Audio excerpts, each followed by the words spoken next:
GBC YouTube ಗಣಿತ ಪಾಠದ ಚಾನಲ್ಗೆ ಸ್ವಾಗತ. 8ನೇ ತರಗತಿ ಮಕ್ಕಳೇ, ನಾವಿಂದು ಗಣಿತ ಭಾಗ 2 ಘಟಕ 1 ಘನಗಳು ಮತ್ತು ಘನಮೂಲಗಳು ಈ ಘಟಕದ ಬಗ್ಗೆ ನಾವಿಂದು ಅಧ್ಯಯನ ಮಾಡೋಣವೇ ಮಕ್ಕಳೇ? ಹಾಗಾದರೆ ಈ ಘಟಕದಲ್ಲಿ ನಾವು ಕಲಿಯಬೇಕಾಗಿರುವ ಕಲಿಕಾಂಶಗಳೆಂದರೆ ಮೊದಲಿಗೆ ಪೀಠಿಕೆ, ಘನಗಳು, ಕೆಲವು ಆಸಕ್ತಿದಾಯಕ ಮಾದರಿಗಳು, ಘನಗಳು ಮತ್ತು ಅವುಗಳ ಅವಿಭಾಜ್ಯ ಅಪವರ್ತನಗಳು, ಪೂರ್ಣ ಘನವಾಗಿಸಲು ಗುಣಿಸಬೇಕಾದ ಕನಿಷ್ಠ ಸಂಖ್ಯೆ, ಘನಮೂಲಗಳು, ಅವಿಭಾಜ್ಯ ಅಪವರ್ತನ ವಿಧಾನದ ಮೂಲಕ ಘನಮೂಲ ಕಂಡುಹಿಡಿಯುವುದು, ಘನಸಂಖ್ಯೆಗಳ ಘನಮೂಲ, ಈ ಅಂಶಗಳ ಬಗ್ಗೆ ನಾವಿಂದು ತಿಳಿದುಕೊಳ್ಳೋಣ. ಮಕ್ಕಳೇ, ಹಾಗಾದರೆ ಘನಗಳು, ನಾವು ಈ ಹಿಂದಿನ ತರಗತಿಗಳಲ್ಲಿ ವರ್ಗಗಳು, ವರ್ಗಮೂಲಗಳು ಈ ಘಟಕದ ಬಗ್ಗೆ ನಾವು ತಿಳ್ಕೊಂಡಿದ್ವಿ. ವರ್ಗಗಳು ಅಂದರೆ ಒಂದು ಪೂರ್ಣ ಸಂಖ್ಯೆಯನ್ನು ಅದೇ ಸಂಖ್ಯೆಯನ್ನು ನಾವು ಗುಣಿಸ್ತಾ ಇದ್ವಿ, ಅಂದರೆ 2 ಬಾರಿ ಗುಣಿಸ್ತಾ ಇದ್ವಿ. 2 2 4, ಹಾಗಾಗಿ 4 ಎಂಬುದು ವರ್ಗ ಸಂಖ್ಯೆ, ಈ ರೀತಿ ಹೇಳ್ತಾ ಇದ್ವಿ. ಆದರೆ ಘನಗಳು ಎಂದು ಹೇಳುವಾಗ 3 ಬಾರಿ ಗುಣಿಸ್ಬೇಕು, ಅಂದರೆ ಒಂದು ಪೂರ್ಣ ಸಂಖ್ಯೆಯನ್ನು ಅದೇ ಸಂಖ್ಯೆಗೆ 3 ಬಾರಿ ಗುಣಿಸಿದಾಗ ಬರುವ ಗುಣಲಬ್ಧ ಸಂಖ್ಯೆಯೇ ಪೂರ್ಣಘನ ಸಂಖ್ಯೆ. ಉದಾಹರಣೆಗೆ ನೋಡಿ, 1 = 1 × 1 × 1 = 1 ಕ್ಯೂಬ್, ಒಂದರ ಘನ, ಕ್ಯೂಬ್ ಅಂತ ಕರಿತೀವಿ, ಅದು ಘನ. 8 ಏನಂತ ಬರೀ 8 = 2 × 2 × 2 2 ಕ್ಯೂಬ್. 27 3 × 3 × 3 3 3 9 9 3 27, ಹಾಗಾಗಿ ಅದು 3 ಕ್ಯೂಬ್. 5 × 5 × 5 ಅಂದರೆ 5 5 25, 25 5 125, ಹಾಗಾಗಿ 125ನ್ನು 5ರ ಘನ, 5 3 ಬಾರಿ ಅದು ರಿಪೀಟ್ ಆಗಿರೋದ್ರಿಂದ 5 ಕ್ಯೂಬ್ ಅಂತ ಬರಿತೀವಿ.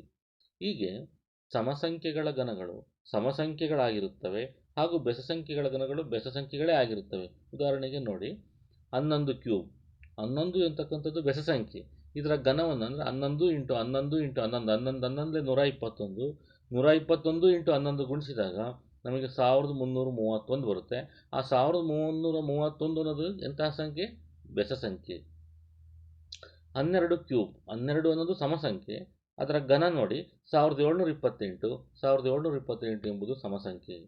13 ಕ್ಯೂಬ್, 13ರ ಘನ 2197, 2197 ಅನ್ನೋದು ಬೆಸಸಂಖ್ಯೆ, 13 ಅಂತಕ್ಕಂಥದ್ದು ಬೆಸಸಂಖ್ಯೆ. 14 ಕ್ಯೂಬ್ ಬಂದಾಗ 14 ಸಮಸಂಖ್ಯೆ, ಅದರ ಘನ 2744, ಅದು ಕೂಡ ಸಮಸಂಖ್ಯೆ. 15 ಕ್ಯೂಬ್ ಬಂದಾಗ 15 ಬೆಸಸಂಖ್ಯೆ, 15ರ ಘನವಾಗಿರ್ತಕ್ಕಂಥ 3375 ಅಂತಕ್ಕಂಥದ್ದು ಒಂದು ಬೆಸಸಂಖ್ಯೆಯಾಗಿದೆ.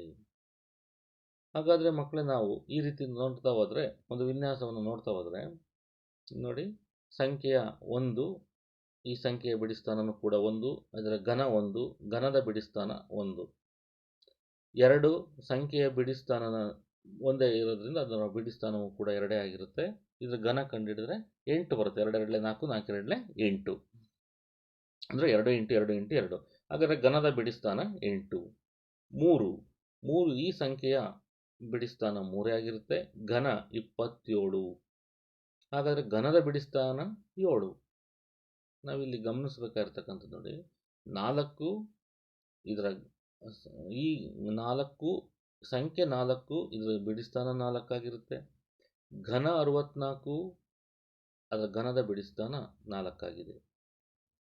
ಇಲ್ಲಿ ಸಂಖ್ಯೆ 5ನ್ನು ತೆಗೆದುಕೊಂಡಾಗ ಸಂಖ್ಯೆಯ ಬಿಡಿಸ್ಥಾನ 5, 5ರ ಘನವಾಗಿರ್ತಕ್ಕಂಥ 125, ಅದರ ಆ ಘನದ ಬಿಡಿಸ್ಥಾನವು 5 ಆಗಿದೆ. 6 ಆ ಸಂಖ್ಯೆಯ ಬಿಡಿಸ್ಥಾನ 6, ಹಾಗಾದರೆ 6ರ ಘನ 216, 216 ಆ ಘನದ ಸಂಖ್ಯೆಯೂ ಕೂಡ 6 ಆಗಿದೆ, ಬಿಡಿಸ್ಥಾನದ ಸಂಖ್ಯೆ 6 ಆಗಿದೆ. ಹೀಗೆ ನೋಡಿ, ನಾವು 10ನ್ನು ತೆಗೆದುಕೊಂಡ್ರೆ 10 ಈ ಸಂಖ್ಯೆಯ ಬಿಡಿಸ್ಥಾನ 0, ಇದರ ಘನ 1000, 10 100 100 1000, ಹಾಗಾದರೆ ಆ 1000ದ ಬಿಡಿಸ್ಥಾನ 0 ಆಗಿದೆ. ಅಂದರೆ ಯಾವ ಸಂಖ್ಯೆಯ ಘನಗಳ ಬಿಡಿಸ್ಥಾನ ಯಾವ ರೀತಿ ಇದೆ ಎಂಬುದನ್ನು ನಾವು ನೋಡಿದಾಗ ಅಲ್ಲಿ 1ಕ್ಕೆ ಒಂದೇ ಘನ ಬಿಡಿಸ್ಥಾನ ಆಗಿರುತ್ತೆ. ಹಾಗಾದರೆ 2ರ ಘನ 2 ಇರುತ್ತೆ, ಇಲ್ಲಿ ಈ ಸಂಖ್ಯೆ 2 ಇರುತ್ತೆ, ಅದರ ಘನದ ಬಿಡಿಸ್ಥಾನ 8 ಇರುತ್ತೆ. ಸಂಖ್ಯೆ ಅಂದರೆ ಒಂದು ಸಂಖ್ಯೆ 3 ಅದರ ಸಂಖ್ಯೆನೂ 3 ಆಗಿತ್ತು, ಆದರೆ ಅದರ ಘನ 27 ಅಂತ ತೆಗೆದುಕೊಂಡಿದ್ದೀವಿ. ಆ ಘನದ ಬಿಡಿ ಸ್ಥಾನ 7 ಆಗಿದೆ. ಸೊ ಈ ರೀತಿ ನಾವು ಇವುಗಳನ್ನು ಅಬ್ಸರ್ವ್ ಮಾಡಬೇಕಾಗಿದೆ. ಹಾಗಾದರೆ ಕೆಲವು ಆಸಕ್ತಿದಾಯಕ ಮಾದರಿಗಳನ್ನು ನಾವು ನೋಡೋದಾದರೆ, ಕ್ರಮಾನುಗತ ಬೆಸ ಸಂಖ್ಯೆಗಳ ಸಂಕಲನ ಮಾಡುವುದು. ಇಲ್ಲಿ ಮೊದಲನೇ ಸಂಖ್ಯೆ 1, 1ರ ಘನ 1, ಯಾಕೆ 1 × 1 × 1 1 ಕ್ಯೂಬ್. ಎರಡನೇ ನೋಡಿ, 2 ಬೆಸ ಸಂಖ್ಯೆಗಳನ್ನು ಕೂಡ್ತಾ ಹೋಗೋಣ. 1 ಬಿಟ್ಟು 3 ಮತ್ತು 5 ಕೂಡಿದ್ವಿ. 3 + 5 3 + 5 8. 8 ಅನ್ನೋದು 2 ಕ್ಯೂಬ್ಗೆ ಸಮ. ನೋಡಿ, 2 2 4 4 2 8 ಅಂದರೆ ಎರಡನೇ ಘನ ಸಂಖ್ಯೆಗೆ ಸಮ. ಇನ್ನು ಮುಂದಿನ ಎರಡು ಬೆಸ ಸಂಖ್ಯೆಗಳನ್ನು ತೆಗೆದುಕೊಂಡ್ರೆ 7 + 9 = 11. 7 + 9 = 11. ಮುಂದಿನ 11 ನೋಡಿ =27. ಅಂದರೆ ನಾವಿಲ್ಲಿ ಇಷ್ಟನ್ನು ತೆಗೆದುಕೊಳ್ಬೇಕಿತ್ತು. ಅಂದರೆ 1 + 3 + 5 + 7 + 9 ಅಷ್ಟನ್ನು ಕೂಡಿದರೆ 27 ಆಗುತ್ತೆ. ಆ 27 ಅಂತಕ್ಕಂಥದ್ದು ಎಷ್ಟು? ಅದು 3ರ ಘನಕ್ಕೆ ಸಮ. ಅಂದರೆ ಮೊದಲ ಒಂದು ಬೆಸ ಸಂಖ್ಯೆ ಅದು 1 ಕ್ಯೂಬ್ಗೆ ಸಮ. ನಂತರದ 2 ಬೆಸ ಸಂಖ್ಯೆಗಳು 8 ಆಗುತ್ತೆ, 2 ಕ್ಯೂಬ್ಗೆ ಸಮ. ಅಂದರೆ 1 + 3 + 5 + 7 + 9 = 27 ಆಯಿತು. ಹಾಗಾಗಿ ಅದು 3 ಕ್ಯೂಬ್ಗೆ ಸಮ.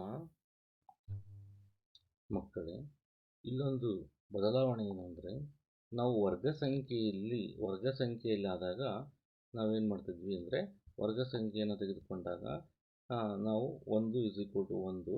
ಆದರೆ ವರ್ಗ ಸಂಖ್ಯೆ ನೋಡಿ 1 + 3 = 4 ಅಂತ ಬರಿತಿದ್ವಿ. 4 2ರ ವರ್ಗ ಅಂತ ಆಗೋದು. ಆದರೆ 1 + 3 + 3 ಬೆಸ ಸಂಖ್ಯೆಗಳನ್ನು ತೆಗೆದುಕೊಂಡಾಗ 1 + 3 + 5 5 3 8 1 9. 9 ಅನ್ನೋದೇನದು? 3ರ ವರ್ಗ. ಅಂದರೆ ವರ್ಗ ಸಂಖ್ಯೆಯಲ್ಲಿ ಇದು ಸರಿದೋಗುತ್ತೆ. ಬೆಸ ಸಂಖ್ಯೆಯಲ್ಲಿ ಘನ ಸಂಖ್ಯೆಗಳಿಗೆ, ವರ್ಗ ಸಂಖ್ಯೆಗಳಿಗೆ ಸರಿದೋಗುತ್ತೆ. ಅದೇ ರೀತಿ ನಾವು 1 + 3 + 5 + 7 7 5 12 12 12 + 3 15 1 16 ಆಯಿತು. 16 ಅನ್ನೋದು ಯಾವುದು? 4 4 16 4ರ ವರ್ಗ. ಸೊ ಈ ರೀತಿಯಾಗಿ ನಾವು ಇದನ್ನು ವರ್ಗ ಸಂಖ್ಯೆಗಳಿಗೆ ನಾವು ಅನ್ವಯ ಮಾಡಬೇಕಾಗುತ್ತೆ. ಆಗ ನಮಗೆ ಇದು ಸರಿದೋಗುತ್ತೆ ಮಕ್ಕಳೇ. ಯಾವುದೇ ಸಂಖ್ಯೆಯ ಪ್ರತಿಯೊಂದು ಅವಿಭಾಜ್ಯ ಅಪವರ್ತನವು ಅದರ ಘನದ ಅವಿಭಾಜ್ಯ ಅಪವರ್ತಿಸುವಿಕೆಯಲ್ಲಿ 3 ಸಲ ಬರುತ್ತದೆ. ಒಂದು ಸಂಖ್ಯೆಯ ಎಲ್ಲ ಅವಿಭಾಜ್ಯ ಅಪವರ್ತನಗಳು 3 ಬಾರಿ ಅಥವಾ 3ರ ಗುಣಕದಲ್ಲಿದ್ದರೆ ಅದು ಪೂರ್ಣ ಸಂಖ್ಯೆಯಾಗಿರುತ್ತದೆ. ಉದಾಹರಣೆಗೆ ನಾವು 27ನ್ನು ತೆಗೆದುಕೊಳ್ಳೋದಾದರೆ 27ನ್ನು 3 × 3 × 3 3 3 9 9 3 27 ಅಂತ ಬರೆದ್ರೆ, ಹಾಗಾಗಿ ಅದು 3 ಬಾರಿ ಬಂದಿದೆ. 3ರ ಗುಣಕದಲ್ಲಿ 3 ಬಾರಿ ಬಂದಿರೋದ್ರಿಂದ ಅದೊಂದು 27 ಎಂಬುದೊಂದು ಘನ ಸಂಖ್ಯೆ ಆಗುತ್ತದೆ. ಹಾಗಾದರೆ 243 ಪೂರ್ಣ ಘನವೇ? ನೋಡಿ, 243ನ್ನು 3 × 3 × 3 × 3 × 3 ಅಷ್ಟಕ್ಕೆ ಬಂತು. ಅಂದರೆ ಇಲ್ಲಿ 3 3 9 9 3 27 27 3 81 81 3 243 ಆಯಿತು. ಆದರೆ ಇಲ್ಲಿ 3 3 3 ಅಂತಕ್ಕಂಥ ಜೋಡಿ, ಒಂದು ಜೋಡಿ ಆದಮೇಲೆ ಇನ್ನೊಂದು 3 ಕಡಿಮೆ ಇದೆ.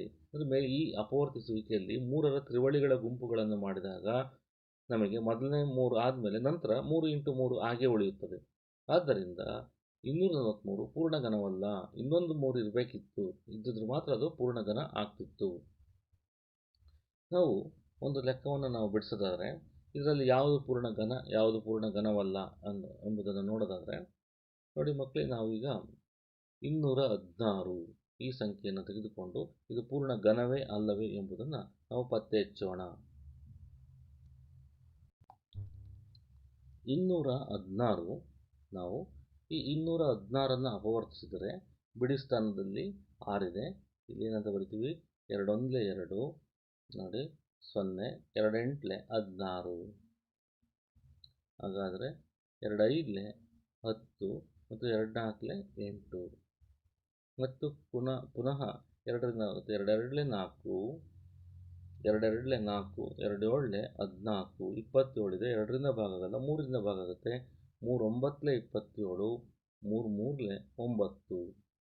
ಹಾಗಾದರೆ ನಾವಿಲ್ಲಿ 216 ಇದರಲ್ಲಿ ನಾವು ತ್ರಿವಳಿಗಳನ್ನು ನೋಡೋದಾದರೆ 2ರ ತ್ರಿವಳಿಗಳಿವೆ. 2 × 2 × 2 ಹಾಗಾದರೆ ಅದೇ ರೀತಿ 3ರ ತ್ರಿವಳಿಗಳು ಕೂಡ 3 ಸಂಖ್ಯೆ ಇದ್ದಾವೆ, 3 ಇಂಟು 3 ಇಂಟು 3.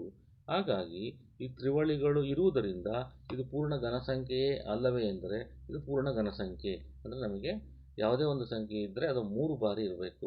ಇಲ್ಲಿ 2 ಇದೆ, 3 ಬಾರಿ ಇದೆ, 3 ಇದೆ, 3 ಬಾರಿ ಇದೆ. ಹಾಗಾಗಿ 216 ಎಂಬುದು ಒಂದು ಪೂರ್ಣ ಘನಸಂಖ್ಯೆಯಾಗಿದೆ. ಹಾಗಾದರೆ ಮಕ್ಕಳೇ 100 ಎಂಬುದು ಪೂರ್ಣ ಘನಸಂಖ್ಯೆಯೇ? ನೋಡಿ, 1000 ಎಂಬುದು ಪೂರ್ಣ ಘನಸಂಖ್ಯೆಯೇ ಅಥವಾ 100 ಎಂಬುದು ಪೂರ್ಣ ಘನಸಂಖ್ಯೆ ಎಂದು ನೋಡಿದರೆ, ನಾವು 1000ವನ್ನು ಅಪವರ್ತನ ಮಾಡ್ತಾ ಹೋದಾಗ ಅಲ್ಲಿ 10 × 100, 100 × 1000, 10 10 3 ಬಾರಿ ಇರುತ್ತೆ. ಹಾಗಾಗಿ ಆ 1000 ಅಂತಕ್ಕಂಥದ್ದು 1000 ಎಂಬುದು ಪೂರ್ಣ ಘನಸಂಖ್ಯೆ ಆಗುತ್ತದೆ. ಆದರೆ 100 ಎಂಬುದು ಪೂರ್ಣ ಘನಸಂಖ್ಯೆಯೇ ಅಲ್ಲವೇ ಎಂಬುದನ್ನು ಇಲ್ಲಿ ನೋಡೋದಾದರೆ ನೋಡಿ, ಇಲ್ಲಿ 100 ಇದೆ, 2 50 100, ನೆಕ್ಸ್ಟ್ 2 25 100, ನೆಕ್ಸ್ಟ್ 5 5 25. ಈ ರೀತಿ ನಾವು ಮಾಡ್ತಾ ಹೋದಾಗ ಇಲ್ಲಿ ಗ್ರೂಪ್ ಇದೆ, 2 ಇಂಟು 2 2 ಸಲ ಇದೆ, 5 2 ಸಲ ಇದೆ. ನಮಗೆ ಯಾವುದೇ ಒಂದು ಸಂಖ್ಯೆ 3 ಬಾರಿ ಇರುತ್ತೆ, 3 ಬಾರಿ ಗುಣಿಸಿಕೊಂಡಿಲ್ಲ. 2 ಮತ್ತು 3 ಇವುಗಳು 3 ಬಾರಿ ಗುಣಿಸಿಕೊಂಡಿಲ್ಲ, 2 ಬಾರಿ ಮಾತ್ರ ಗುಣಿಸಿಕೊಂಡಿವೆ. ಆದ್ದರಿಂದ 100 ಎಂಬುದು ಪೂರ್ಣ ಘನಸಂಖ್ಯೆ ಅಲ್ಲ ಅಂತ ನಾವು ಹೇಳ್ಬೋದು.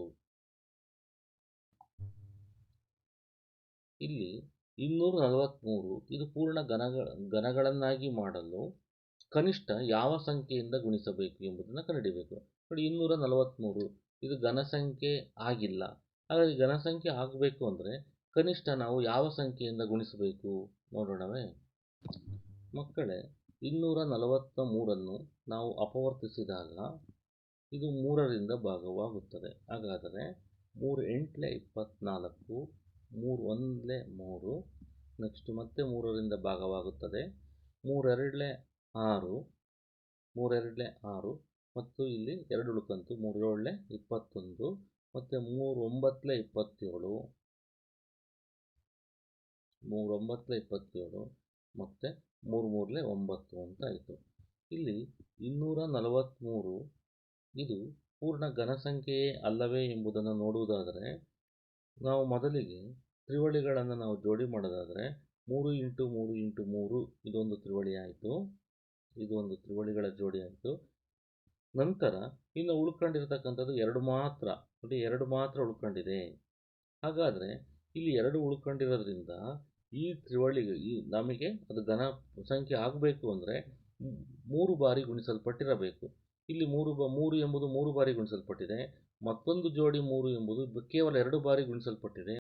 ಹಾಗಾದರೆ ಕನಿಷ್ಠ ನಾವು ಅದು ಕನಿಷ್ಠ ಸಂಖ್ಯೆ ಯಾವುದನ್ನು ಗುಣಿಸಬೇಕು ಅಂದರೆ 2 ಇರೋದ್ರಿಂದ ಇನ್ನೊಂದು 3 2 ಬಾರಿ ಗುಣಿಸಿಕೊಂಡಿರೋದ್ರಿಂದ ಇನ್ನೊಂದು 3ಅನ್ನು ನಾವು ಗುಣಿಸಿದಾಗ ಆಗ ಅಲ್ಲಿ ಬರ್ತಕ್ಕಂಥ ಸಂಖ್ಯೆ ಅಂದರೆ ನಾವು 243 ಎಂಬುದು ಪೂರ್ಣ ಘನ ಸಂಖ್ಯೆ ಅಲ್ಲ, 243ಕ್ಕೆ ಕನಿಷ್ಠ ಸಂಖ್ಯೆ 3ರಿಂದ ಗುಣಿಸಿದಾಗ ಅದು 3 3 9, 3 4 12, 2 1 ದಶಕ, 3 2 6, 1 7, 720 ಎಂಬ ಸಂಖ್ಯೆ ಏನಾಗುತ್ತದೆ, ಅದು ಒಂದು ಘನ ಸಂಖ್ಯೆಯಾಗುತ್ತದೆ.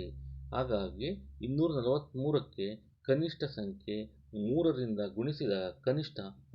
ಗುಣಿಸಿದಾಗ ಅದು ಪೂರ್ಣ ಘನ ಸಂಖ್ಯೆಯಾಗುತ್ತದೆ. ಮಕ್ಕಳೇ, ಹಾಗಾದರೆ 100 ಎಂಬ ಸಂಖ್ಯೆಯು ಪೂರ್ಣ ಘನ ಸಂಖ್ಯೆಯಾಗುತ್ತದೆಯೇ? ಇದನ್ನು ನೋಡುವುದಾದರೆ 100 ಎಂಬುವ ಸಂಖ್ಯೆ ಪೂರ್ಣ ಘನ ಸಂಖ್ಯೆ ಆಗುವುದಾದರೆ ನಾವಿದನ್ನು ಅಪವರ್ತಿಸಿದಾಗ 100ಅನ್ನು ಅಪವರ್ತಿಸೋಣ. 100ಅನ್ನು ನಾವು 5ರಿಂದ ನಾವು ತೆಗೆದುಕೊಂಡ್ರೆ ಇಲ್ಲಿ 5 2 10, 0 ಅಂದರೆ 25 100 ಆಗುತ್ತೆ. ನೆಕ್ಸ್ಟ್ 5 4 20, ನಂತರ 2 2 4 ಅಂತ ಆಯಿತು. ಹಾಗಾದರೆ ಇಲ್ಲಿ 5 ಮತ್ತು 5 2 ಬಾರಿ ಮಾತ್ರ ಗುಣಿಸಲ್ಪಟ್ಟಿದೆ, 3 ಬಾರಿ ಗುಣಿಸಲ್ಪಟ್ಟಿಲ್ಲ. ಮತ್ತು 2 ಬಾರಿ ಮಾತ್ರ ಗುಣಿಸಲ್ಪಟ್ಟಿದೆ, 3 ಬಾರಿ ಗುಣಿಸಲ್ಪಟ್ಟಿಲ್ಲ. ಹಾಗಾಗಿ ಅದಕ್ಕೆ ಕನಿಷ್ಠ ಇನ್ನೊಂದು 5ರಿಂದ ಮತ್ತು ಇಲ್ಲಿ 2ಕ್ಕೆ ಇನ್ನೊಂದು 2ರಿಂದ ಅಂದರೆ 5 ಇಂಟು 2 5 2 10, 10ರಿಂದ ನಾವು ಗುಣಿಸಿದಾಗ ಆ 100ಅನ್ನು 10ರಿಂದ ಗುಣಿಸಿದಾಗ ಅಂದರೆ 100 + 1000 ಆದಾಗ ಅದು ಪೂರ್ಣ ಘನ ಸಂಖ್ಯೆ ಆಗುತ್ತದೆ. ಹಾಗಾಗಿ ನಾವು ಗುಣಿಸಬೇಕಾದ ಕನಿಷ್ಠ ಸಂಖ್ಯೆ 10 ಎಂದು ನಾವು ಹೇಳಬಹುದು. ಹಾಗಾದರೆ ಮಕ್ಕಳೇ, ಈ ಕೆಳಗಿನ ಸಂಖ್ಯೆಗಳಲ್ಲಿ ಪೂರ್ಣ ಘನಗಳನ್ನಾಗಿ ನಾವು ಮಾಡಬೇಕಾದರೆ ಕನಿಷ್ಠ ಯಾವ ಸಂಖ್ಯೆಯಿಂದ ಭಾಗಿಸಬೇಕು ಎಂಬುದನ್ನು ನಾವು ತಿಳಿದುಕೊಳ್ಬೇಕು. ಹಾಗಾದರೆ ಮಕ್ಕಳೇ, ನಾವು 81ನ್ನು ಯಾವ ಸಂಖ್ಯೆಯಿಂದ ಭಾಗಿಸಿದರೆ ಅದು ಪೂರ್ಣ ಘನ ಸಂಖ್ಯೆಯಾಗುತ್ತದೆ ಎಂಬುದನ್ನು ನೋಡೋಣವೇ? ಮಕ್ಕಳೇ, 81 ಪೂರ್ಣ ಘನ ಸಂಖ್ಯೆ ಆಗಿಲ್ಲ. ಹಾಗಾದರೆ ಯಾವ ಸಂಖ್ಯೆಯಿಂದ ಅದನ್ನು ಭಾಗಿಸಿದರೆ ಪೂರ್ಣ ಘನ ಸಂಖ್ಯೆಯಾಗುತ್ತದೆ ಎಂಬುದನ್ನು ನಾವು ಅಪವರ್ತಿಸೋಣ. ಅಪವರ್ತಿಸಿದಾಗ 3 2 6, ಇನ್ನು 2 ಉಳಿತು 21 ಆಗುತ್ತೆ. 3 7 21, ನಂತರ 3 9 27, ನಂತರ 3 3 9. ಇಲ್ಲಿ ತ್ರಿವಳಿಗಳ ಸಂಖ್ಯೆ 3 × 3 × 3 ಅಷ್ಟೇ ಅಲ್ಲ, ಮತ್ತು ಇನ್ನೊಂದು 3 ಇದೆ. ಆ 3ಅನ್ನು ನಾವು ಇಲ್ಲವಾಗಿಸಿದಾಗ, ಅಂದರೆ ಅದನ್ನು ಭಾಗಿಸಿದಾಗ, ಆ 3ರಿಂದ ಭಾಗಿಸಿದಾಗ ಇದನ್ನು ಈ 3ಅನ್ನು ಇಲ್ಲವಾಗಿಸಬೇಕು. ಆದ್ದರಿಂದ ಆಗ ಅದು ಯಾಕೆ ನಮಗೆ ಆ ಒಂದು 3 ಇಲ್ಲ ಅಂತಂದರೆ 3 × 3 × 3 ಮಾತ್ರ ಉಳಿಯುತ್ತೆ. 3 3 9, 9 3 27 ಮಾತ್ರ ಉಳಿಯುತ್ತೆ. ಆಗ ನಮಗೆ ಅದು 27 ಎಂಬುದು ಘನಸಂಖ್ಯೆಯಾಗುತ್ತದೆ.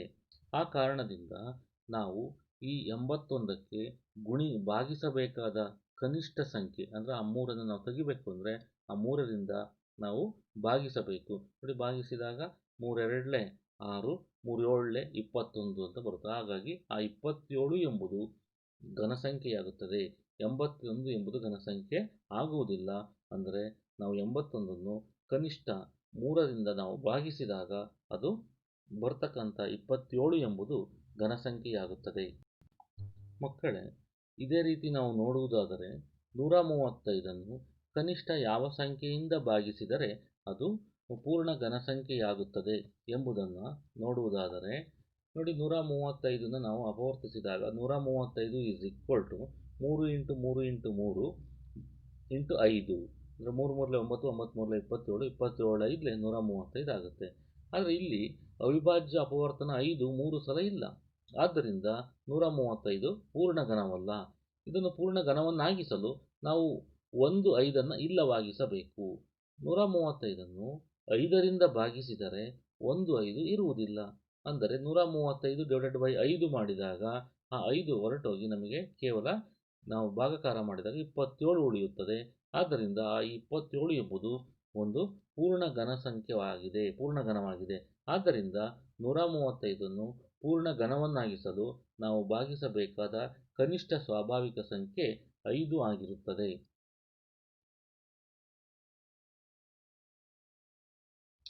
ಹಾಗಾದರೆ ಮಕ್ಕಳೇ, ನಾವು ಕೆಲವು ಘನಮೂಲಗಳ ಅವಿಭಾಜ್ಯ ಅಪವರ್ತನ ವಿಧಾನದಿಂದ ನಾವು ಘನಮೂಲಗಳನ್ನು ನಾವು ಕಂಡುಹಿಡಿತಾ ಹೋಗೋಣ. ಹಾಗಾದರೆ ಮೊದಲಿಗೆ ನಾವು 64ರ ಘನಮೂಲವನ್ನು ಅವಿಭಾಜ್ಯ ಅಪವರ್ತನಗಳ ವಿಧಾನಗಳ ಮೂಲಕ ಕಂಡುಹಿಡಿಯೋಣವೇ? 64ನ್ನು ನಾವು ಅವಿಭಾಜ್ಯ ಅಪವರ್ತನಗಳ ಮೂಲಕ ಇದಕ್ಕೆ ಘನಮೂಲ ಕಂಡುಹಿಡಿಯುವುದಾದರೆ 64 2 3 6, 2 2 4, ನಂತರ ಇಲ್ಲಿ 2 1 2, 2 6 12, 2 8 16, 2 8 16, ನಂತರ 2 4 8, 2 2 4, 2 2 4. ಹಾಗಾದರೆ 64 ಎಂಬುದು 64 = ನೋಡಿ, ಇಲ್ಲಿ 2 × 2 × 2 3 ತ್ರಿವಳಿಗಳಿವೆ. 2 × 2 × 2. ಅದೇ ರೀತಿ 3 × ಮತ್ತೆ ಒಂದು ತ್ರಿವಳಿಗಳ ಜೋಡಿಗಳನ್ನು ಮಾಡುವುದಾದರೆ 2 × 2 × 2. ನಾವಿಲ್ಲಿ ತ್ರಿವಳಿಗಳ ಗುಂಪುಗಳನ್ನು ಮಾಡಿದ್ದೇವೆ. 2 × 2 × 2 ಮತ್ತು 2 × 2 × 2. ಹಾಗಾದರೆ ಕ್ಯೂಬ್ ರೂಟ್ ಆಫ್ 64 = ನೋಡಿ, ನಾವು ಅದಕ್ಕಿಂತ ಮುನ್ನ ಮತ್ತೊಮ್ಮೆ ನಾವು 64ನ್ನು ನಾವು ಇನ್ನೂ ಸುಲಭ ರೂಪದಲ್ಲಿ ಬರ್ಕೊಂಡ್ಬಿಡೋಣ. ಅಂದರೆ 64ನ್ನು 2 ಕ್ಯೂಬ್ × 2 ಕ್ಯೂಬ್ 2 ಸಲ ಇದೆ ನೋಡಿ. 2 ಕ್ಯೂಬ್ × 2 ಕ್ಯೂಬ್ ಅಂದರೆ 2 ಕ್ಯೂಬ್ ಅಂದರೆ 8, ಮತ್ತೆ 2 ಕ್ಯೂಬ್ ಅಂದರೆ 8, 8 8 64. 2 3 ಸಲ ರಿಪೀಟ್ ಆಗಿರೋದ್ರಿಂದ ಕ್ಯೂಬ್ ಅಂತ ಬರೆದ್ವಿ. ಈಗ ಘನಮೂಲವನ್ನು ಸೂಚಿಸ್ತಕ್ಕಂಥ ಚಿಹ್ನೆ ನಾವು ಈ ರೀತಿ ಬರಿತೀವಿ. ಅಲ್ಲಿ ವರ್ಗಮೂಲಕ್ಕೆ ಯಾವುದೇ ಸಂಖ್ಯೆ ಬರಿದಂಗಿದ್ರೆ ಅದು 2 ವರ್ಗಮೂಲ ಅಂತ ಆಗ್ತಿತ್ತು ನೋಡಿ. ಈ ರೀತಿ ನಾವು ಚಿಹ್ನೆಯನ್ನು ಬರೆದ್ರೆ ಇದು ಘನಮೂಲದ ಚಿಹ್ನೆ. ಘನಮೂಲ 64 ಈಸ್ ಈಕ್ವಲ್ ಟು, ನಾವು 3 ಬಾರಿ ಅದು ರಿಪೀಟ್ ಆಗಿರಬೇಕು. ಹಾಗಾಗಿ 2 ಕ್ಯೂಬಲ್ಲಿ 1 2 ಮತ್ತೊಂದು 2 ಕ್ಯೂಬಲ್ಲಿ ಮತ್ತೊಂದು 2 ನಾವು ತೆಗೆದುಕೊಂಡ್ರೆ 2 2 4. ಹಾಗಾಗಿ 4 ಎಂಬುದು 64ರ ಘನಮೂಲವಾಗಿದೆ. ಏಕೆಂದರೆ 4 4 16, 16 4 64. ಹಾಗಾಗಿ 64ರ ಘನಮೂಲ 4 ಆಗಿರುತ್ತದೆ. ಇದೇ ರೀತಿ ನಾವು 512ರ ಘನಮೂಲವನ್ನು ಕಂಡುಹಿಡಿಯೋಣ ಮಕ್ಕಳೇ. 512ರ ಘನಮೂಲವನ್ನು ಕಂಡುಹಿಡಿಯುವುದಾದರೆ ನಾವಿಲ್ಲಿ 512ನ್ನು ನಾವು ಬಿಡಿ ಸ್ಥಾನದಲ್ಲಿ 2ರಿಂದ ಭಾಗ ಆಗುತ್ತೆ. 2 2 4, 1 ಉಳಿತು 11 ಆಗುತ್ತೆ. 2 5 10, ಮತ್ತೆ 1 ಉಳಿತು 12 ಆಯಿತು. 2 6 12. ಪುನಃ ನಾವು 2ರಿಂದ ಮತ್ತೆ ನಾವು ಭಾಗ ಮಾಡುವುದಾದರೆ 2 1 2, 2 2 4, 2 8 16, 1 ಉಳಿದಿರುತ್ತೆ. ನಂತರ 2ರಿಂದ ಮತ್ತೆ ನಾವು ಭಾಗಾಕಾರ ಮಾಡಿದಾಗ 2 6 12, 2 4 8, ಪುನಃ 2 3 6, 2 2 4. ಅದೇ ರೀತಿ 2 16 32, ನಂತರ 2 8 16, ನಂತರ 2 4 8, ಪುನಃ ಆ 4ಅನ್ನು ನಾವು 2 2 4 ಅಂತ ಮಾಡ್ತೀವಿ. ಆಗ ನೋಡಿ, ನಮಗೆ ಇಲ್ಲಿ ತ್ರಿವಳಿಗಳ ಜೋಡಿಯನ್ನು ನೋಡೋದಾದರೆ ಇಲ್ಲಿ 3 ಇದೆ, ಇಲ್ಲಿ 3 ಇದೆ, ಮತ್ತು ನಂತರ ಇಲ್ಲಿ 1 2 ಮತ್ತು ಪುನಃ ಇಲ್ಲಿ 2 2, ಅಂದರೆ ಇದು ಒಂದು ಜೋಡಿಯಾಗಿದೆ. ಅಂದರೆ ನಮಗೀಗ ಇಲ್ಲಿ ಬಂದಿರತಕ್ಕಂಥ 512 ಈಸ್ ಈಕ್ವಲ್ ಟು ನೋಡಿ 2 ಕ್ಯೂಬ್ ಮೇಲಿನ ಒಂದು ಜೋಡಿ, ಇನ್ನು ಎರಡನೇ ಜೋಡಿ ಅದು ಕೂಡ 2 ಕ್ಯೂಬ್, ಮತ್ತು ಮೂರನೇ ಜೋಡಿಯಲ್ಲೂ ಕೂಡ 2 ಕ್ಯೂಬ್ ಇದೆ, 2 3 ಸಲ ಇದೆ. ಹಾಗಾಗಿ ನಾವು ಘನಮೂಲ 512 cube root of 512 is equal to 2 cube means 2. ಅಂದರೆ ಘನಮೂಲವನ್ನು ತೆಗೆದುಕೊಂಡಾಗ ಅದರಲ್ಲಿರ್ತಕ್ಕಂಥ ತ್ರಿವಳಿಗಳಲ್ಲಿ ಒಂದು ಸಂಖ್ಯೆಯನ್ನು ತೆಗೆದುಕೊಳ್ಬೇಕು. 2 8 2 8, ಈ ತ್ರಿವಳಿಗಳಲ್ಲಿ ಮತ್ತೊಂದು 2. ಹಾಗಾದರೆ 2 2 4, 4 2 8. ಹಾಗಾದರೆ 512ರ ಘನಮೂಲ 8. ಈ ರೀತಿಯಾಗಿ ನಾವು ಅವಿಭಾಜ್ಯ ಅಪವರ್ತನಗಳ ಮೂಲಕ ಘನಮೂಲಗಳನ್ನು ಕಂಡುಹಿಡಿಯಬೇಕು. ಮಕ್ಕಳೇ, 10648 ಇದನ್ನು ನಾವು ಅವಿಭಾಜ್ಯ ಅಪವರ್ತನಗಳ ವಿಧಾನದಿಂದ ಇದರ ಘನಮೂಲವನ್ನು ಕಂಡುಹಿಡಿಯೋಣ. 10648 ಇಲ್ಲಿ 8 ಬಿಡಿ ಸ್ಥಾನದಲ್ಲಿರುವುದರಿಂದ 2ರ ಅವಿಭಾಜ್ಯ ಸಂಖ್ಯೆ 2ರಿಂದ ಭಾಗಿಸುತ್ತಾ ಹೋದರೆ 2 5 10, 2 3 6, 2 2 4, 2 4 8. ಅದೇ ರೀತಿ 2 2 4, ಇಲ್ಲಿ 2 6 12, ಮತ್ತು 2 6 12, ಮತ್ತು 2 2 4 ಅಂತ ಆಯಿತು. ಪುನಃ 2ರಿಂದ ಆಗುವುದರಿಂದ 2 1 2, 2 3 6, 2 3 6, 2 1 2. ಹಾಗಾದರೆ 1331 ಯಾವುದರಿಂದ ಆಗುತ್ತೆ ನೋಡಿ ಮಕ್ಕಳೇ, 11ರಿಂದ ನೀವು ಪ್ರಯತ್ನ ಪಡಿ. 11 1 11, 2 ಉಳಿದಿರುತ್ತೆ 23 ಆಗಿರುತ್ತೆ. 11 2 22, ಮತ್ತೆ 1 ಉಳಿದಿರುತ್ತೆ 11 1 11. ಹಾಗಾದರೆ ನಮಗೆ ಗೊತ್ತಿದೆ 11ರ ವರ್ಗ 121, 11 11 121.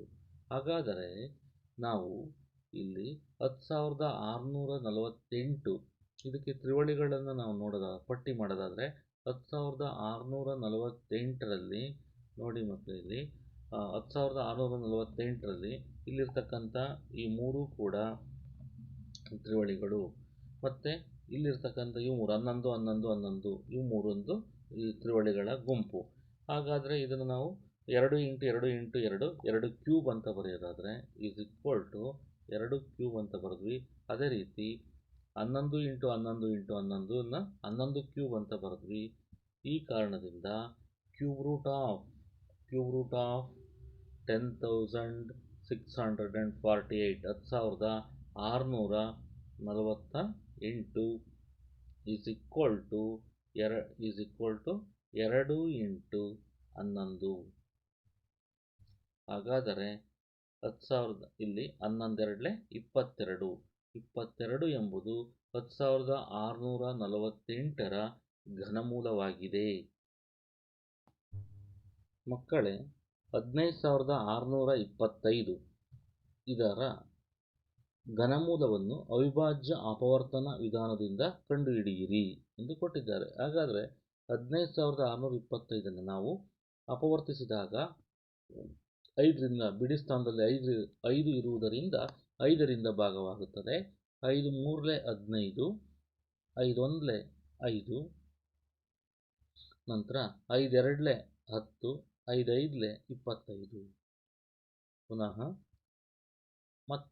5ರಿಂದ ಮಾಡಿದರೆ 5 6 30, 1 ಉಳಿತು 12 ಆಯಿತು. ಆಗ 5 2 10, 5 5 25. ಪುನಃ ಬಿಡಿ ಸ್ಥಾನದಲ್ಲಿ 5 ಇದೆ, 5ರಿಂದ ನಾವು ಭಾಗಾಕಾರ ಮಾಡ್ತೀವಿ. 5 1 5, 1 ಉಳಿತು 12 ಆಯಿತು. 5 2 10, 5 2 10, 2 ಉಳಿತು 5 5 25. ಪುನಃ ಬಿಡಿ ಸ್ಥಾನದಲ್ಲಿ 5 ಇದೆ, ಮತ್ತೆ 5ರಿಂದ ಭಾಗಾಕಾರ ಮಾಡ್ತೀವಿ. 5 2 10, 5 5 25, 2 ಉಳಿದಿರುತ್ತೆ. ಪುನಃ 5 5 25. ಇಲ್ಲಿ ನಾವು ತ್ರಿವಳಿಗಳ ಜೋಡಿಗಳನ್ನು ನಾವು ನೋಡುವುದಾದರೆ ನೋಡಿ, ಇದೊಂದು 5, ಈ 5, ಈ 5 ಇದೊಂದು ತ್ರಿವಳಿಗಳ ಜೋಡಿ ಆದರೆ ಪುನಃ 5 5 5 ಇದು ಕೂಡ ತ್ರಿವಳಿಗಳಾಗಿವೆ.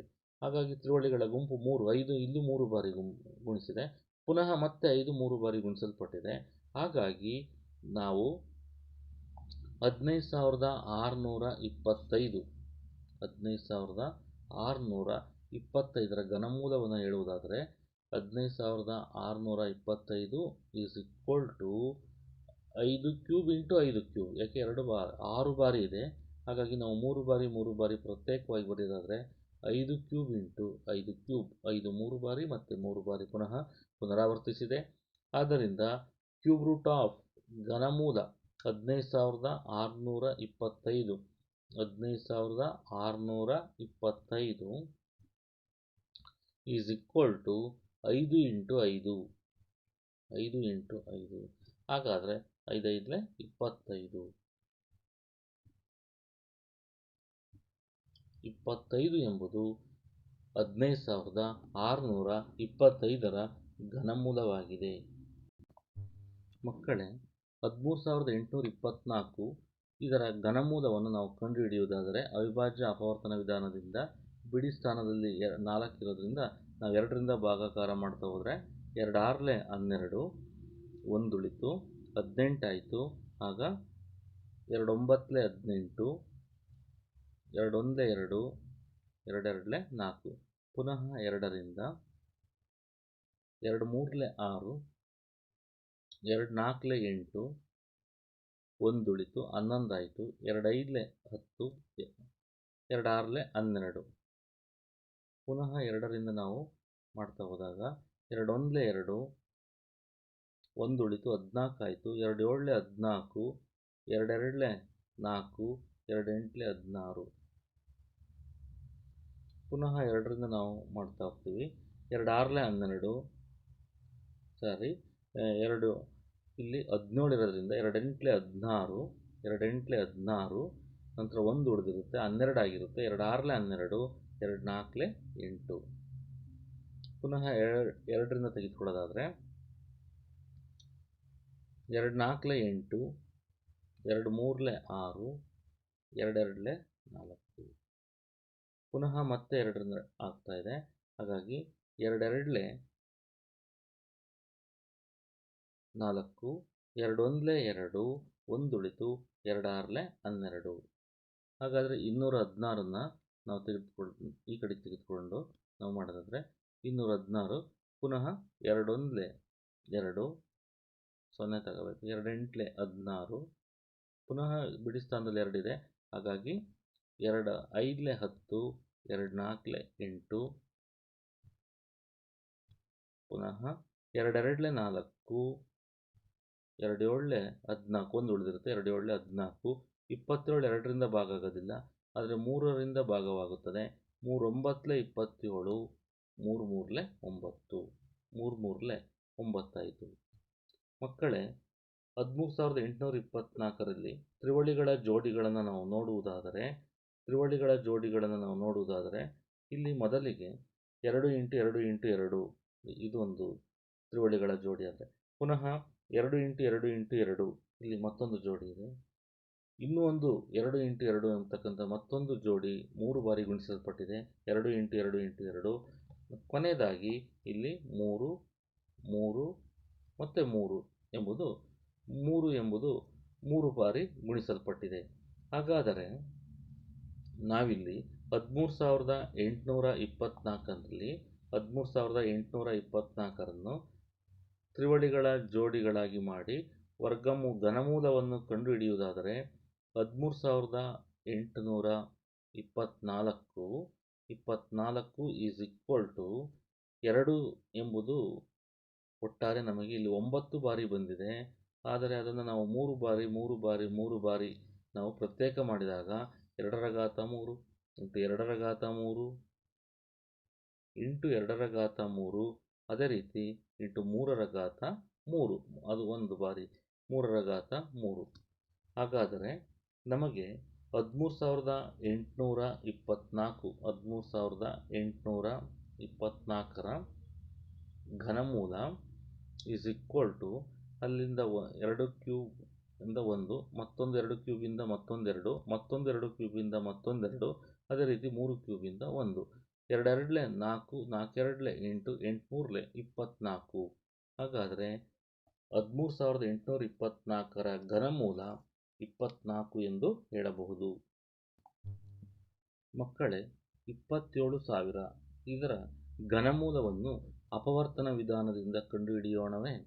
27,000ವನ್ನು ಅಪವರ್ತಿಸಿದಾಗ ಬಿಡಿ ಸ್ಥಾನದಲ್ಲಿ 0 ಇದೆ. ನಾವು 2ರಿಂದ ಪ್ರಾರಂಭ ಮಾಡೋಣ. 2ರಿಂದ ಪ್ರಾರಂಭ ಮಾಡಿದರೆ 2 1 2, ನಂತರ 2 3 6, 2 3 6 1 ಉಳಿತು, 2 5 10, ಪುನಃ 2 ಸೊನ್ನೆಗಳು ಉಳ್ಕೊಂಡಿದ್ದಾವೆ. ನಾವೀಗ ಪುನಃ 2ರಿಂದ ಭಾಗಾಕಾರ ಮಾಡಿದರೆ ಇಲ್ಲಿ 2 7 14 ಜಾಸ್ತಿ ಆಗುತ್ತೆ. ಹಾಗಾಗಿ ನಾವು 2 6 12 ತೆಗೆದುಕೊಳ್ಳೋಣ. 1 ಉಳಿತು 15 ಆಯಿತು, 2 7 14 ಆಯಿತು, 1 ಉಳಿತು 10 ಆಯಿತು, 2 5 10 ಅಂತಾಯಿತು. ಈ 0ಯನ್ನು ತೆಗೆದುಕೊಂಡ್ವಿ. ಪುನಃ ನಾವು 2ರಿಂದ ತೆಗೆದುಕೊಂಡಾಗ 2 3 6, 2 3 6, 1 ಉಳಿತು, 2 7 14, ಮತ್ತೆ 1 ಉಳಿತು, 2 5 10.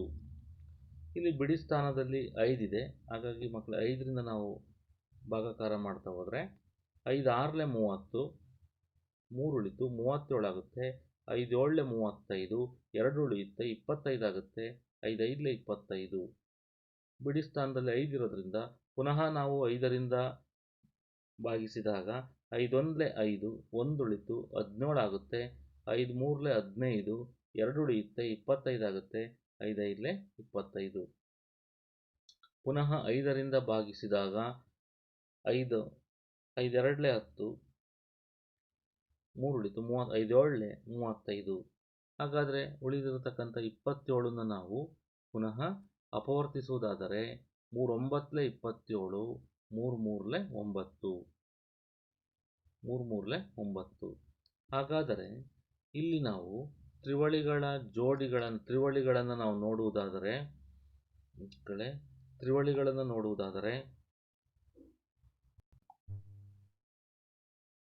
ತ್ರಿವಳಿಗಳ ಜೋಡಿಗಳು 2 × 2 × 2, 5 × 5 × 5 ಮತ್ತು 3 × 3 × 3. ಹಾಗಾಗಿದ್ರೆ 27,000 is equal to 2 cube into 3 cube into 5 cube ಅಂತ ಆಯಿತು. 2 3 ಸಲ ಬಂದಿದೆ, 3 3 ಸಲ ಬಂದಿದೆ, 5 ಕೂಡ 3 ಸಲ ಬಂದಿದೆ. ಹಾಗಾಗಿ cube root of 27,000 cube root of 27,000 is equal to 2 × 3 × 5. ಹಾಗಾದರೆ 2 3 6, 6 30. ಹಾಗಾಗಿ 30 ಎಂಬುದು 27,000ದ ಘನಮೂಲವಾಗಿದೆ. 27,000ದ ಘನಮೂಲ 30 ಆಗಿದೆ. ಮಕ್ಕಳೇ, ಇಲ್ಲಿ ಕೊಟ್ಟಿರ್ತಕ್ಕಂಥ ಸಂಖ್ಯೆಯನ್ನು ನೋಡಿ. 1,75,616. 1,75,616 ನಾವು ಅಪವರ್ತಿಸಿದಾಗ ನಮಗೆ 2ರ ಗುಂಪುಗಳು 9 ಬರುತ್ತವೆ. 2 × 2 × 2, 2 × 2 × 2, 2 × 2 × 2. ಆದರೆ ಅದೇ ರೀತಿ 7ರ ತ್ರಿವಳಿಗಳು ಒಂದು ಜೋಡಿ, 7 × 7 × 7. ಆ ಕಾರಣದಿಂದ ನಾವು 1,75,616 2³ × 2³ × 2³ × 7³ ಅಂತ ಬರೆದಾಗ 2³ ಇಂದ ಮತ್ತೊಂದು 2, ಮತ್ತೊಂದು 2, ಮತ್ತೊಂದು 2 ಮತ್ತು 7³ ಇಂದ 7 ತೆಗೆದುಕೊಂಡು ನಾವು ಗುಣಿಸಿದರೆ 2 2 4, 4 2 8, 8 7 56. ಹಾಗಾಗಿ 1,75,616 ಇದರ ಘನಮೂಲ 56 ಎಂದು ಹೇಳಬಹುದು. ಮಕ್ಕಳೇ, ನಾವೀಗ ಕೆಲವು ಸರಿ ತಪ್ಪು ಈ ಪ್ರಶ್ನೆಗಳಿಗೆ ಕೆಲವು ಉತ್ತರಗಳನ್ನು ಹುಡುಕೋಣ. ಸರಿಯೇ ಅಥವಾ ತಪ್ಪು ಎಂದು ಹೇಳಿರಿ. ಒಂದು ಬೆಸಸಂಖ್ಯೆಯ ಘನವು ಸಮಸಂಖ್ಯೆ. ಮಕ್ಕಳೇ, ಒಂದು ಬೆಸಸಂಖ್ಯೆಯ ಘನವು ಸಮಸಂಖ್ಯೆ. ನೋಡಿ, ನಾವಿಲ್ಲೊಂದು ಉದಾಹರಣೆ ತೆಗೆದುಕೊಂಡಿದ್ದೀವಿ. 3³ = 27 ಬರುತ್ತದೆ. ಹಾಗಾದರೆ 3 ಬೆಸಸಂಖ್ಯೆ, ಬಂದಿರತಕ್ಕಂಥ ಉತ್ತರನೂ ಕೂಡ ಬೆಸಸಂಖ್ಯೆ ಆಗಿದೆ. ಬೆಸಸಂಖ್ಯೆಯ ಘನವು ಸಮಸಂಖ್ಯೆ ಆಗಿಲ್ಲ, ಬೆಸಸಂಖ್ಯೆಯ ಘನವು ಬೆಸಸಂಖ್ಯೆ ಆಗಿದೆ. ಹಾಗಾಗಿ ಅವರು ಕೊಟ್ಟಿರ್ತಕ್ಕಂಥ ಹೇಳಿಕೆ ತಪ್ಪು. ಬೆಸಸಂಖ್ಯೆಯ ಘನವು ಬೆಸಸಂಖ್ಯೆ ಆಗಿರುತ್ತದೆ, ಸಮಸಂಖ್ಯೆ ಆಗಿರುವುದಿಲ್ಲ. ಅದೇ ರೀತಿ ಪೂರ್ಣ ಘನವು 2 ಸೊನ್ನೆಗಳಿಂದ ಅಂತ್ಯಗೊಳ್ಳುವುದಿಲ್ಲ. ಸರಿ ಮಕ್ಕಳು, ಯಾಕೆಂದರೆ ಪೂರ್ಣ ಘನವು 3 ಸೊನ್ನೆಗಳಿಂದ ಯಾವುದೇ ಒಂದು ಪೂರ್ಣ ಘನವು 3 ಸೊನ್ನೆಗಳಿಂದ ಕೊನೆಯಾಗುತ್ತದೆ. ಉದಾಹರಣೆಗೆ 10ರ ಘನ ಅಂದರೆ 10 × 10 × 10, 10³ 10 100, 100 1000, 1000ದಲ್ಲಿ 3 ಸೊನ್ನೆಗಳಿರುತ್ತವೆ. ಹಾಗಾಗಿ ಯಾವುದೇ ಒಂದು ಪೂರ್ಣ ಘನವು 2 ಸೊನ್ನೆಗಳಿಂದ ಅಂತ್ಯಗೊಳ್ಳುವುದಿಲ್ಲ, ಅದು 3 ಸೊನ್ನೆಗಳಿಂದ ಕೊನೆಯಾಗುತ್ತದೆ. ಹಾಗಾದರೆ ನಾವು ಇನ್ನೊಂದು ಪ್ರಶ್ನೆಯನ್ನು ತೆಗೆದುಕೊಳ್ಳುವುದಾದರೆ, ಒಂದು ಸಂಖ್ಯೆಯ ವರ್ಗವು 5ರಿಂದ ಕೊನೆಗೊಂಡರೆ ಅದರ ಘನವು 25ರಿಂದ ಕೊನೆಗೊಳ್ಳುತ್ತದೆ. ಮಕ್ಕಳೇ, ಈ ಹೇಳಿಕೆ ತಪ್ಪು. ಏಕೆಂದರೆ ಉದಾಹರಣೆಗೆ ನಾವು ಯಾವುದೇ ವರ್ಗ ಸಂಖ್ಯೆಯಲ್ಲಿ ಅದರ ವರ್ಗವು 5ರಿಂದ 5 5 25, 15 5 225, 25 25 625 ಎಲ್ಲವೂ ಕೂಡ 5ರಿಂದ ವರ್ಗ ಸಂಖ್ಯೆಯಲ್ಲಿ ಕೊನೆಗೊಳ್ಳುತ್ತೆ. ಆದರೆ ಘನದಲ್ಲಿ ಅವರು ಹೇಳಿರುವಂತೆ ಘನವು 25ರಿಂದ ಕೊನೆಗೊಳ್ಳುತ್ತದೆ ಎಂಬುದು ತಪ್ಪು. ಉದಾಹರಣೆಗೆ 15³ ತೆಗೆದುಕೊಂಡಾಗ 15ರ ಘನ 3375. ಇದು 25ರಿಂದ ಕೊನೆಗೊಂಡಿಲ್ಲ. ಆದ್ದರಿಂದ ಅವರು ಕೊಟ್ಟಿರ್ತಕ್ಕಂಥ ಹೇಳಿಕೆ ತಪ್ಪು. 8ರಿಂದ ಅಂತ್ಯಗೊಳ್ಳುವ ಯಾವ ಪೂರ್ಣಘನವೂ ಇಲ್ಲ. ಈ ಹೇಳಿಕೆಯೂ ಸಹ ತಪ್ಪು. ಏಕೆಂದರೆ 2ರ ಘನ 8 ಆಗಿದ್ದು 8ರಿಂದ ಕೊನೆಗೊಳ್ಳುತ್ತದೆ. ಆದ್ದರಿಂದ ಅವರು ಹೇಳಿರ್ತಕ್ಕಂಥ ಹೇಳಿಕೆ 8ರಿಂದ ಅಂತ್ಯಗೊಳ್ಳುವ ಯಾವ ಪೂರ್ಣಘನವೂ ಇಲ್ಲ ಎಂಬುದು ತಪ್ಪು ಹೇಳಿಕೆಯಾಗುತ್ತದೆ. ನಾವು ಮತ್ತೊಂದು ಪ್ರಶ್ನೆಯನ್ನು ತೆಗೆದುಕೊಳ್ಳುವುದಾದರೆ, 2 ಅಂಕಿಯ ಸಂಖ್ಯೆಯ ಘನವು 3 ಅಂಕಿ ಸಂಖ್ಯೆಯಾಗಿರಬಹುದು. 2 ಅಂಕಿಯ ಸಂಖ್ಯೆಯ ಘನವು 3 ಅಂಕಿಯ ಸಂಖ್ಯೆಯ ಘನವೂ ಆಗಿರಬಹುದು. ಮಕ್ಕಳೇ, 2 ಅಂಕಿಯ ಸಂಖ್ಯೆಯ ಘನವು 3 ಅಂಕಿಯ ಸಂಖ್ಯೆ ಆಗಿರಬಹುದು ಎಂಬುದು ತಪ್ಪಾಗುತ್ತದೆ. ಏಕೆಂದರೆ ಅತ್ಯಂತ ಚಿಕ್ಕ 2 ಅಂಕಿಯ ಸಂಖ್ಯೆ 10. 10ರ ಘನ 1000, 10 100, 100 1000. 1000ದಲ್ಲಿ 4 ಅಂಕಿಗಳನ್ನು ಒಳಗೊಂಡಿದೆ, 3 ಅಂಕಿ ಅಲ್ಲ. ಆದ್ದರಿಂದ ಅವರು ಕೊಟ್ಟಿರುವ ಹೇಳಿಕೆ ತಪ್ಪಾಗುತ್ತದೆ. ಇನ್ನು 2 ಅಂಕಿ ಸಂಖ್ಯೆಯ ಘನದಲ್ಲಿ 7 ಅಥವಾ ಹೆಚ್ಚಿನ ಅಂಕಿಗಳಿರಬಹುದು. ಈ ಹೇಳಿಕೆಯು ಸಹ ತಪ್ಪಾಗುತ್ತದೆ. ಏಕೆಂದರೆ ಅತ್ಯಂತ ಗರಿಷ್ಠ 2 ಅಂಕಿಯ ಸಂಖ್ಯೆ 99. ಈ 99ರ ಘನವನ್ನು ನೋಡುವುದಾದರೆ 9,70,299. ಇದರಲ್ಲಿ 6 ಅಂಕಿಗಳಿವೆ. ಹಾಗಾಗಿ ಅವರು ಹೇಳಿರ್ತಕ್ಕಂಥ ಹೇಳಿಕೆ ತಪ್ಪಾಗುತ್ತದೆ. ಮಕ್ಕಳೇ, 12,167 ಇದು ಒಂದು ಪೂರ್ಣ ಘನಸಂಖ್ಯೆ ಎಂದು ನಮಗೆ ಗೊತ್ತಿದೆ. ಆದರೆ ಅವಿಭಾಜ್ಯ ಅಪವರ್ತನ ವಿಧಾನದಿಂದ ಮಾಡದೆ ಇದನ್ನು ನಾವು ನಮಗೆ ಗೊತ್ತಿರುವ ಜ್ಞಾನದಿಂದ ನಾವು 12167 ಒಂದು ಘನಸಂಖ್ಯೆ ಎಂದು ಹೇಗೆ ಪತ್ತೆ ಹಚ್ಚಬಹುದು? ನೋಡಿ, 12167 ಒಂದು ಘನಸಂಖ್ಯೆ ಎಂದು ನಾವು 3 ಹಂತಗಳಲ್ಲಿ ಹೇಳಬಹುದು. ನಾವು ನೋಡ್ತಿರುವಂತೆ ಒಂದನೇ ಹಂತ 12167 ಇದರ ಅಂಕಿಗಳನ್ನು ನಾವು ಬಲತುದಿಯಿಂದ ಆರಂಭಿಸಿ 3 ಅಂಕಿಗಳ ಗುಂಪುಗಳನ್ನಾಗಿ ಮಾಡೋಣ. ಹಾಗಾದರೆ ಬಲತುದಿಯಿಂದ ಆರಂಭಿಸಿದಾಗ ನಮಗೆ 167 ಅನ್ನೋದು 3 ಅಂಕಿಗಳ ಒಂದು ಗುಂಪು ಆದರೆ ಆ ಕಡೆ ಇನ್ನು ಉಳಿದಿರ್ತಕ್ಕಂಥ ಅಂಕಿಗಳು 3 ಇಲ್ಲ. ಹಾಗಾಗಿ ನಾವು 2 ಅಂಕಿಗಳನ್ನು ಪ್ರತ್ಯೇಕವಾಗಿ ಬರ್ಕೊಂಡಿದ್ದೀವಿ. ಹಾಗಾದರೆ ಮೊದಲನೆಯ ಗುಂಪು ಇಲ್ಲಿ 167, ಇದರ ಬಿಡಿ ಸ್ಥಾನದ ಅಂಕಿ 7. ನಾವು ಮೊದಲನೇ ಗುಂಪನ್ನು 167 ಎಂದು ಪರಿಗಣಿಸಬೇಕು. ಇದರ ಬಿಡಿ ಸ್ಥಾನದ ಅಂಕಿ 7. ಆದ್ದರಿಂದ ಕೊಟ್ಟ ಸಂಖ್ಯೆಯ ಘನಮೂಲದ ಬಿಡಿ ಸ್ಥಾನದಲ್ಲಿ 3 ಬರುತ್ತದೆ. ನಾವು ಮೊದಲಿಗೆ ಒಂದು ಪಟ್ಟಿಯನ್ನು ನೋಡಿದ್ವಿ. ಅದರ ಪ್ರಕಾರ ಯಾವುದೇ ಘನಮೂಲದ ಅಲ್ಲಿ ಕೊಟ್ಟಿರ್ತಕ್ಕಂಥ ಬಿಡಿ ಸ್ಥಾನದ ಅಂಕಿ ಏನಾದರೂ 7 ಆಗಿದ್ದರೆ ಅದು ಕೊಟ್ಟ ಸಂಖ್ಯೆಯ ಘನಮೂಲದ ಬಿಡಿ ಸ್ಥಾನದಲ್ಲಿ 3 ಬರುತ್ತದೆ ಎಂಬುದನ್ನು ನಾವು ನೋಡಿದ್ವಿ. 27. ಹಾಗಾದರೆ ಇದು 3 3 9 9 27, 3ರ ಘನ 27. ಆ ಕಾರಣದಿಂದಾಗಿ ನಾವು ಈಗ ಮೂರನೇ ಹಂತದಲ್ಲಿ ಎರಡನೇ ಗುಂಪು 12 ತೆಗೆದುಕೊಂಡಾಗ 12 ಎಂಬುದು ಯಾವ ಘನ ಸಂಖ್ಯೆಗಳ ಮಧ್ಯೆ ಬರುತ್ತದೆ? 2 ಕ್ಯೂಬ್ ಅಂದರೆ 8, 3 ಕ್ಯೂಬ್ ಅಂದರೆ 27. ಈ ಅಂದರೆ ಘನಸಂಖ್ಯೆಗಳಾದ 8 ಮತ್ತು 27ರ ಮಧ್ಯದಲ್ಲಿ 12 ಬರುತ್ತದೆ. ಹಾಗಾಗಿ ಈ ಸಣ್ಣ ಸಂಖ್ಯೆ 2ಅನ್ನು ಬೇಕಾದ ಘನಮೂಲದ 10ನೇ ಸ್ಥಾನದಲ್ಲಿ ನಾವು ತೆಗೆದುಕೊಳ್ಳುತ್ತೇವೆ. 10ನೇ ಸ್ಥಾನದಲ್ಲಿ 2 ಮತ್ತು ನಾವು ಮೊದಲೇನು ಬಿಡಿ ಸ್ಥಾನದ ಅಂಕಿ 7 ಆಗಿದ್ದರೆ ಕೊಟ್ಟ ಸಂಖ್ಯೆಯ ಘನಮೂಲದ ಬಿಡಿ ಸ್ಥಾನದಲ್ಲಿ 3 ಬರುತ್ತದೆ ಅಂತ ಹೇಳಿದ್ವಿ. ಹಾಗಾಗಿ ನಾವು ಬಿಡಿ ಸ್ಥಾನದಲ್ಲಿ 3ಅನ್ನು ಬರ್ಕೊಂಡ್ರೆ 23 ಅಂತ ಆಯಿತು. ಆದ್ದರಿಂದ ಅವರು ಕೊಟ್ಟಿರತಕ್ಕಂಥ ಸಂಖ್ಯೆ 12167 ಇದರ ಘನಮೂಲ 23 ಎಂದು ನಾವು ಹೇಳಬಹುದು.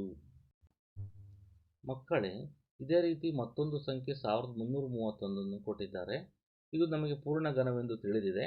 ಆದರೆ ಅದರ ಅವಿಭಾಜ್ಯ ಅಪವರ್ತನವನ್ನು ಮಾಡದೆ ಅದರ ಘನಮೂಲವನ್ನು ನಾವು ಹೇಗೆ ಊಹಿಸಬಹುದು? ಕೊಟ್ಟ ಸಂಖ್ಯೆ 1331 ತೆಗೆದುಕೊಳ್ಳಬೇಕು.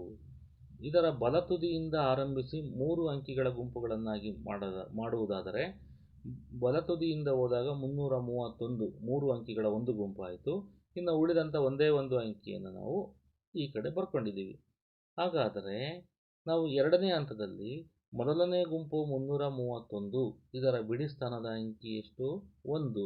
ಆದ್ದರಿಂದ ಕೊಟ್ಟ ಸಂಖ್ಯೆಯ ಘನಮೂಲದ ಬಿಡಿ ಸ್ಥಾನದಲ್ಲಿ 1 ಬರುತ್ತದೆ ಎಂಬುದನ್ನು ನಾವು ತಿಳಿದುಕೊಂಡಿರೋಣ. ಇನ್ನು ಮೂರನೇ ಹಂತದಲ್ಲಿ ಈಗ ಎರಡನೇ ಗುಂಪು ಎಂದು ನಾವು ಪರಿಗಣಿಸಿರ್ತಕ್ಕಂಥ ಉಳಿದಿರತಕ್ಕಂಥ ಗುಂಪಿನಲ್ಲಿ ಒಂದು ಸಂಖ್ಯೆ ಮಾತ್ರ ಇದೆ. ಆ ಗುಂಪು 1ಅನ್ನು ತೆಗೆದುಕೊಂಡಾಗ 1ರ ಘನ 1 ಎಂಬುದು ಗೊತ್ತಿದೆ. ಅದರ ಘನ ಸಂಖ್ಯೆಯು 1 ಎಂಬುದು ಗೊತ್ತಿದೆ. ಆದ್ದರಿಂದ ಕ್ಯೂಬ್ ರೂಟ್ ಆಫ್ 1331 ಅಂದರೆ ಈಸ್ ಈಕ್ವಲ್ ಟು 11 ಆಗುತ್ತದೆ. ಏಕೆಂದರೆ ಮೊದಲಿಗೆ 331 ಬಿಡಿ ಸ್ಥಾನದ ಅಂಕಿ 1 ಆಗಿರೋದ್ರಿಂದ ಅದರ ಘನಮೂಲದ ಬಿಡಿ ಸ್ಥಾನದ ಅಂಕಿಯು ಕೂಡ 1 ಆಗಿರುತ್ತದೆ. ಇನ್ನು ಉಳಿದಿರತಕ್ಕಂಥ 1 ಅದರ ಸಂಪೂರ್ಣ ನಮಗೆ ಘನಮೂಲನೇ ಗೊತ್ತಿದೆ. 1ರ ಘನಮೂಲ 1. ಹಾಗಾಗಿ ನಾವು ಅದನ್ನು 10ರ ಸ್ಥಾನಕ್ಕೆ ತೆಗೆದುಕೊಂಡ್ವಿ. ಆ ಕಾರಣದಿಂದ 1331ರ ಘನಮೂಲ 11 ಆಗಿದೆ ಎಂದು ನಾವು ಹೇಳಬಹುದು. 1331ರ ಘನಮೂಲ 11 ಎಂದು ಹೇಳಬಹುದು. ಮಕ್ಕಳೇ 4913 ಈ ಸಂಖ್ಯೆಯನ್ನು ನಾವು ಅವಿಭಾಜ್ಯ ಅಪವರ್ತನ ವಿಧಾನದಿಂದ ಘನಮೂಲವನ್ನು ಕಂಡು ಹಿಡಿಯದೆ ಇದನ್ನು ಊಹೆಯ ಮುಖಾಂತರ ಇದರ ಘನಮೂಲ ಎಷ್ಟು ಎಂಬುದನ್ನು ಕಂಡುಹಿಡಿಯೋಣ. ಮಕ್ಕಳೇ, ಇಲ್ಲಿ ನಾವು ಬಲತುದಿಯಿಂದ 3 ಸಂಖ್ಯೆಗಳ ಗುಂಪುಗಳನ್ನು ಮಾಡ್ತಾ ಹೋದರೆ ನಾವು ಇದನ್ನು ಮೊದಲನೇ ಗುಂಪು ಅಂತ ಕರೆಯೋಣ, 913. ಹಾಗಾದರೆ ಇನ್ನೊಂದು ಎರಡನೇ ಗುಂಪು 4 ಎಂದು ಕರೆಯೋಣ. ಇಲ್ಲಿ 913 ಇದರ ಬಿಡಿ ಸ್ಥಾನದಲ್ಲಿ 3 ಇದೆ. ಬಿಡಿ ಸ್ಥಾನದಲ್ಲಿ 3 ಇದ್ದರೆ ನಮಗೆ ಗೊತ್ತಿದೆ ಅದರ ಘನಮೂಲದ ಬಿಡಿ ಸ್ಥಾನದಲ್ಲಿ 7 ಇರುತ್ತದೆ ಎಂಬುದು ಗೊತ್ತು. ಅದೇ ರೀತಿ 4 ಇನ್ನು ಎರಡನೇ ಗುಂಪು 4ಅನ್ನು ತೆಗೆದುಕೊಂಡಾಗ ಈ 4 ಎಂಬುವ ಘನಸಂಖ್ಯೆ ಯಾವ ಘನಸಂಖ್ಯೆಗಳ 4 ಎಂಬುದು ಘನಸಂಖ್ಯೆ ಅಲ್ಲ. ಈ 4 ಎಂಬ ಸಂಖ್ಯೆ ಯಾವ ಘನಸಂಖ್ಯೆಗಳ ಮಧ್ಯದಲ್ಲಿ ಬರುತ್ತದೆ? ನಮಗೆ ಗೊತ್ತಿದೆ ನಮಗೆ ಗೊತ್ತಿದೆ ಒಂದರ ಘನ 1, ಎರಡರ ಘನ 2 ಕ್ಯೂಬ್ ಅಂದರೆ 8. ಈ 1 ಕ್ಯೂಬ್ ಮತ್ತು 2 ಕ್ಯೂಬ್ ಇವುಗಳ ಮಧ್ಯದಲ್ಲಿ ಅಂದರೆ 1 ಮತ್ತು 8ರ ಮಧ್ಯದಲ್ಲಿ ಈ 4 ಎಂಬುದು ಬರುತ್ತದೆ. ಹಾಗಾದರೆ 1 ಕ್ಯೂಬ್ ಮತ್ತು 2 ಕ್ಯೂಬ್ ಇವುಗಳಲ್ಲಿ ಚಿಕ್ಕ ಸಂಖ್ಯೆ 1. ಹಾಗಾಗಿ ಅದನ್ನು ನಾವು 10ರ ಸ್ಥಾನಕ್ಕೆ ತೆಗೆದುಕೊಳ್ಳುತ್ತೇವೆ. ಆ ಕಾರಣದಿಂದ ಕ್ಯೂಬ್ ರೂಟ್ ಆಫ್ 4913 ಇದರ ಘನಮೂಲ 17 ಎಂಬುದನ್ನು ನಾವು ಅಪವರ್ತನ ಮಾಡದೆ ಊಹೆಯ ಮುಖಾಂತರ ಕಂಡುಹಿಡಿಯಬಹುದು. ಧನ್ಯವಾದಗಳು.